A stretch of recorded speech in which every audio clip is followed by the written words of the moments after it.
Hey everybody, it's me, Kaylee, here with Number One Leading Ladies Podcast. Y'all already know me. We have a cool guest on here today. I'm really excited to have her introduce herself. This is Simone Giordano. Hopefully I got that correct.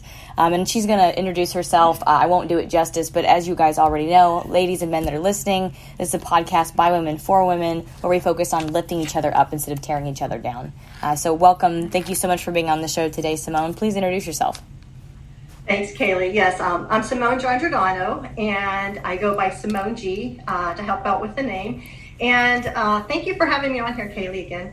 And I work with entrepreneurs who have compromised health or health challenges that's impacting the quality of their life or their ability to take their business where they want to. And the reason this is so near and dear to my heart is I left the corporate world after almost 2 decades. Due to health challenges, and that was back in 2008. And then I took a little time to focus on my well-being and entered the world of entrepreneurship so I could create a lifestyle that worked better for my well-being and build a business that worked to support my well-being. But I had a lot to learn, so much that I had 3 shutdowns in the first 5 years of my entrepreneurship before I really started getting it right. But I also managed several invisible illnesses and so forth and injuries. So that makes this near and dear to my heart. And once I got the processes down and learned how to build the foundation that's more sustainable for growth and how to build a lifestyle that it just all integrates to support your well-being, then I reopened my business after the 3rd shutdown. Even walked a half a marathon to celebrate my successes. And that enabled, and then I grew my marketing boutique business to 6 figures and had a couple employees. And what happened then, fast forward about 10 years, and in caregiving for my father, that I wanted to be all in. And I have to say my gift to him was being there through the process and caregiving, but his gift to me was the life lesson that all that matters is the impact we have and the love we share. And then that gave me the courage to say, hey, there's more that I want to be doing. I'm tired of trying to hide all these challenges. I want to start to reach out and help others achieve the same successes I have. That's fabulous. Back in 2018, I switched positions. Very cool. So you kind of went very lightly through the whole journey with us. I'm going to ask a little bit more about that because what part of this is about going through what does it really take to be an entrepreneur as a woman. And from our lens, we have different challenges. We have kids. We have all kinds of different lens, yes. A different lens on life, if you will. So the first question that I'd like to ask would be kind of going back to your story. What did it take to go from, starting up, for example, typically, like for me, I had to put my first business on credit. You can go back and live with mom and dad. There are many different ways that you actually have to make sacrifices to be able to get to traction. What would you say it took to get going and then finally start seeing that traction on the back end? Yeah, so to get going, like I said, I initially focused on my well-being. Taking time, I took several months pause before I figured out what to start as my business. And I did something that, it's wonderful to think about, hey, the passion-based business or having this big business but sometimes it's better to start from a smaller position. And what I mean by that, is that I knew that the business I was starting was not my passion. But it was, what could I do when I might not be able to work until 2 a.m? And how do I build my business around a very flexible lifestyle as I worked on healing my body? So that was that, coming from a very achievement-oriented personality was challenging to handle at first, but I knew in my heart that it was the best way to go, and that entrepreneurial experience, even if it wasn't what I knew I was going to end up doing, was absolutely invaluable to start to begin your network, start to grow your network, to have those conversations, and to learn all the different skills that come with running your own business. So many of the skills are transferable that sometimes it's okay to start with something that's going to help you serve other people, build a small profitable business, and then go from there as your body continues to heal and as you gain more skills and how to grow a team, then you can transfer into doing more. So would you say that you had some businesses that, either we win or we learn, right? I don't think that there's a thing as a failure. But would you say that when you got started that you kind of had to see some businesses learn some big lessons before launching into the second or the third? Like when you've kind of said it before that you had to, was it start over or, because as you learn each time, this is what it really takes. Okay, let's not make that mistake again. Let's scale this way better. I guess my question really is were there times where, a business had to be completely shut down and then a new, different one started, or was it taking the same thing and kind of tweaking it? A combination of both, actually. So what happened was after the first two, I'll call them mini shutdowns, they were like 3 months each. I was doing well with my business, but I wanted to do better.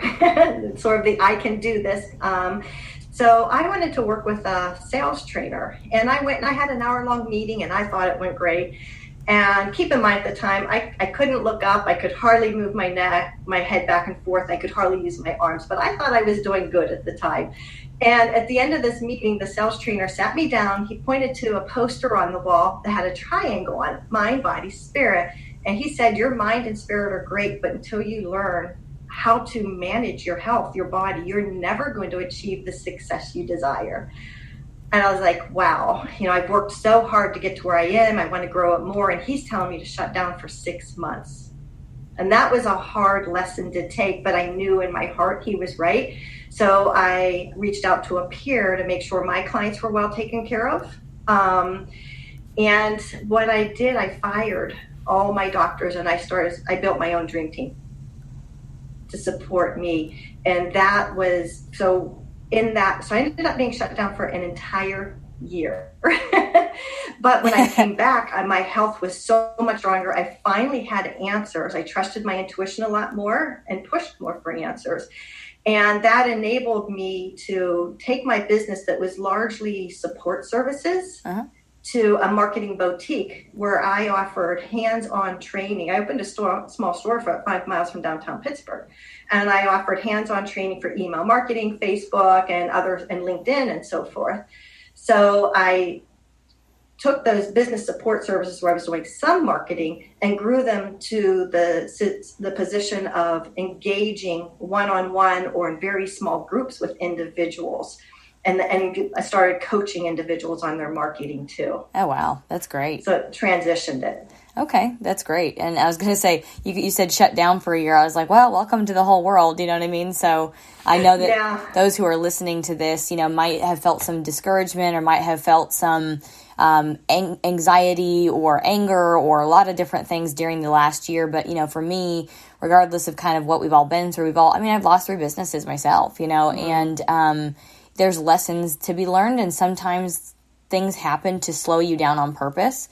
So instead of fighting it, I had to be a little bit more receptive and say, okay, well, I can't control this. This is something that's just happening. What can I learn from this? And so, I love how you say instead of fighting it, because that has been huge in my transformation, the transformation of the individuals I work with. Because when you have health challenges that are holding you back and you fight them and you try to hide them, they just tend to layer up. You're trying to push through, and then you're wondering why you're having these same setbacks over and over. You build up, setback. And when you accept them and start to build around those, then that's where the real growth starts to happen, because that's how you build that sustainable piece. But you have to accept and even embrace the challenges. That's just part of what makes you unique. And don't worry. I like to say, societal and cultural norms sometimes hold us back more than our own limitations. That's letting go of what others expect or how others think you should do things and building around what works for you. That's really cool to hear this from a health perspective, because that's kind of where I've gotten to with business. being able to see, okay, you can't force people to do things. You can't change their opinions. Just like stoicism, it's like, well, I can't change what you think. I can't change how you act. I can't change how you perceive me. So I don't need to worry about it. You know what I mean? And it's kind of the same thing, just accept what is. And, a lot of misery, I think, whether it's, health, marriage, business, whatever. It's just that we won't accept what's in front of our freaking face. This is Denial. what it is. Yeah. And I'm so guilty of it in the past. All of us are, I think. Well, that is a great, set of lessons that both of us have been through, I think, from learning how to get to traction. Now, what would you say in your journey so far has been your biggest lesson? It would have to be put your well-being first. Because you cannot show up your best for your family, your loved one, your clients, or to really contribute what you're here to contribute to the world without taking care of you. And it is not selfish. It's really necessary. And if I can offer a tip, one of my favorite tips in taking care and putting you first is I call it the power of the pause. And I'll give you if it's okay, give a couple examples. Yeah. If I'm going to be working on a development kind of project where I want to be really creative, I will schedule a couple days off. The longer I think I'm going to need, the longer the pause. And I will do critical work only and try to set a couple days that are almost like mini vacation days and rest, rejuvenate. And then when I sit down to do that project, what I have found is sometimes things that might take me 3 or 4 weeks, I might be able to do in 5 to 7 days. And when you get in that flow, it's always your best work. So it might seem, well, I don't have time. I don't have time to take a pause. I can't do that, but it can save you weeks and give you your best quality work by taking that time. Another, just with mini pauses, is everybody has different kinds of situations, but if you always get tired a certain time of day or mornings aren't your jam per se, go ahead and schedule little pauses there. I look at things give you energy or drain you, so you work to bring in those things that give you energy as much as you can and calendar them. That is great. They're life-changing. Yeah. Like, for example, I've noticed that when I work out, 9:30 to 10:30, it's like the perfect time, and I'm on, and I like it a lot more. I'm not like a super early morning person. I've tried it, forced it, Yes. Yeah. And then I end up making a lot of mistakes and whatever, because I'm tired, and it's just not the most productive use of time. Yeah. That's a great advice. What would you say in your journey so far? Well, as part of that, basically self-care that you're mentioning, taking pauses, where would you rank boundaries in that? Huge. And I like to look at boundaries from a very self-compassion oriented perspective, that when you take time and actually practice a little self-compassion and realize and everybody has their own challenges, and that includes us, and it's okay that we have our challenges. Right. And then to realize the best way to protect our well-being is to set boundaries. And that includes our business, not just friendships, relationships, and so forth. So for example, the boundary I was not setting at first was on growth of my business. It wasn't just like, needing to say no to individuals, customers. It was taking on too much growth too quickly.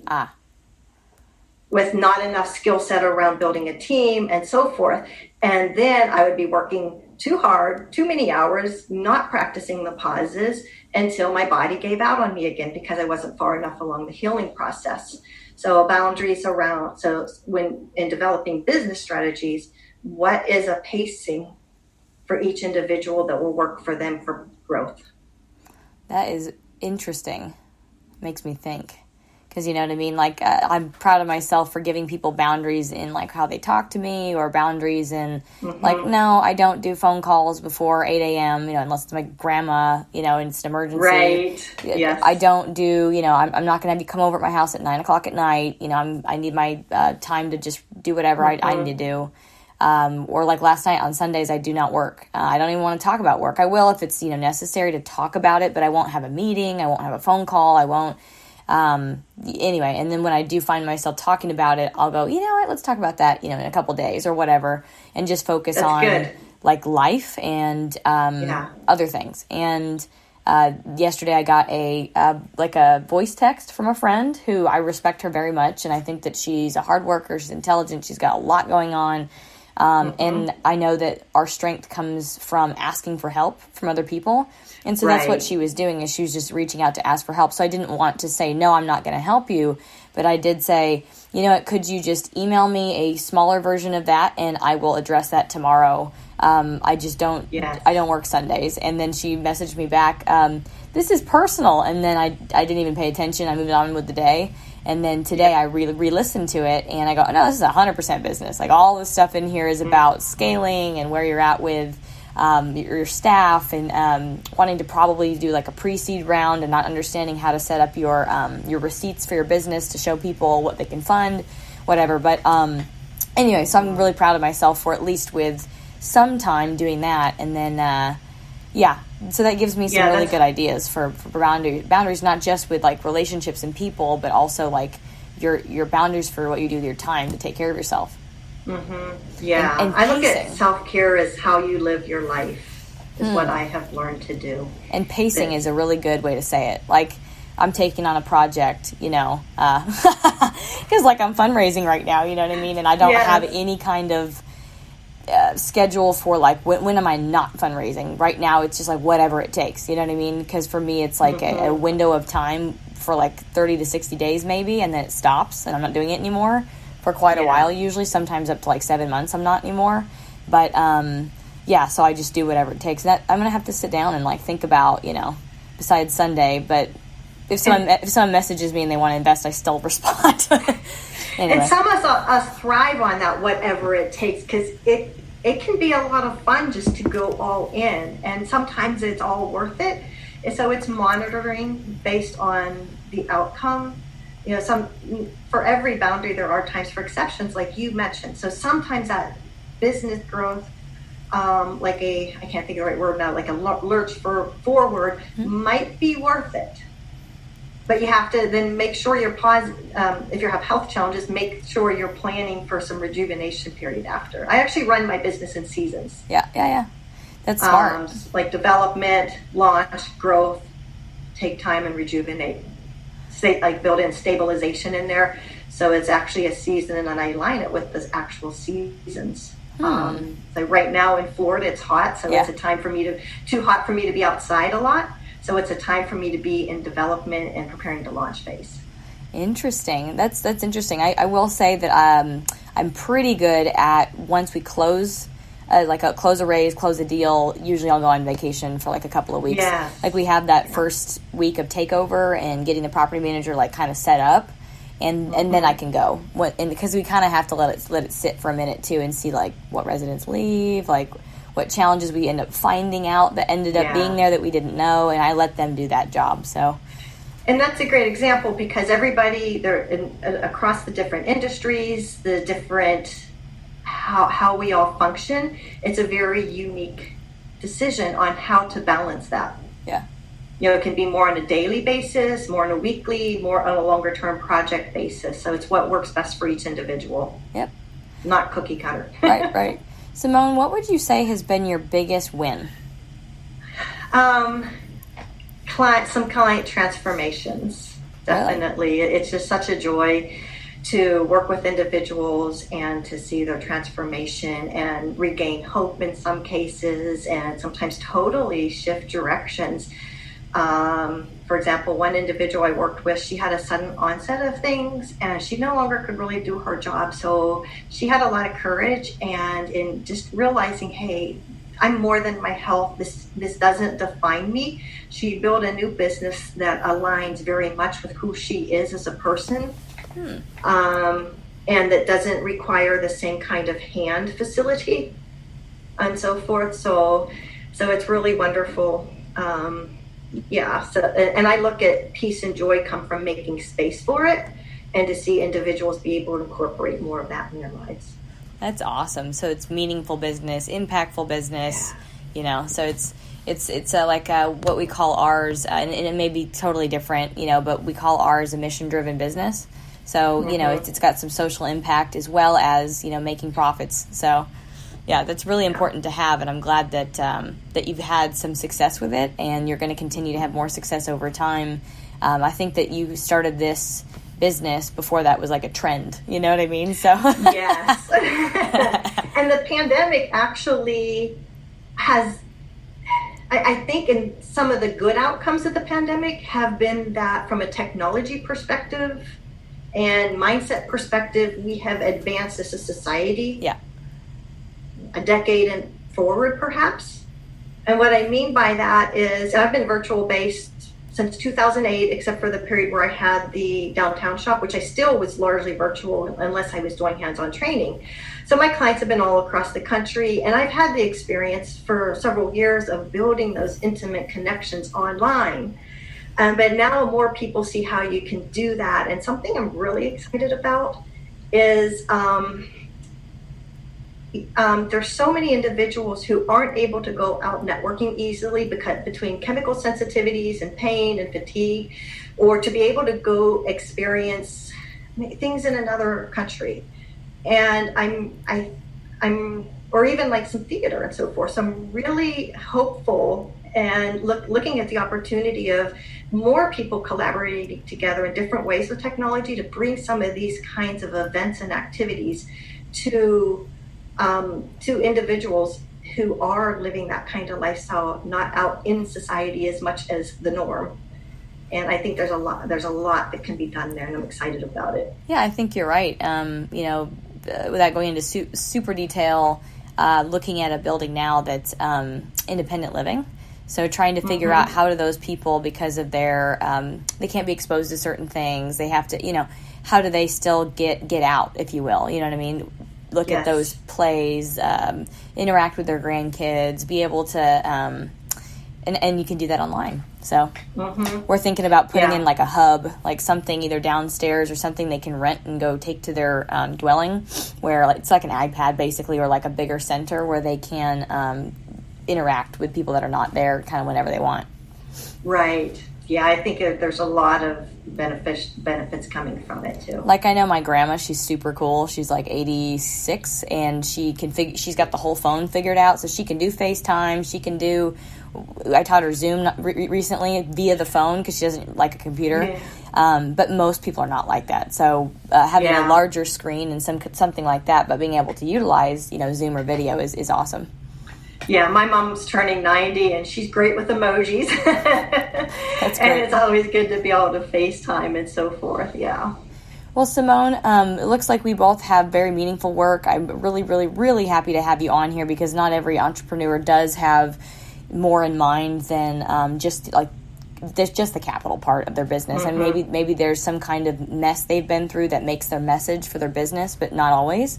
So I'm just really proud to have you on here and have other women and men who are listening to the show listen to how people get confused. Like, it's not a non-profit organization. It's for purpose, So I'm glad to have another entrepreneur on here who's kind of on the back end of having really good traction to show people that it does work, that you can have meaningful work and you can also have a balanced life. You just have to put that as your priority. Exactly.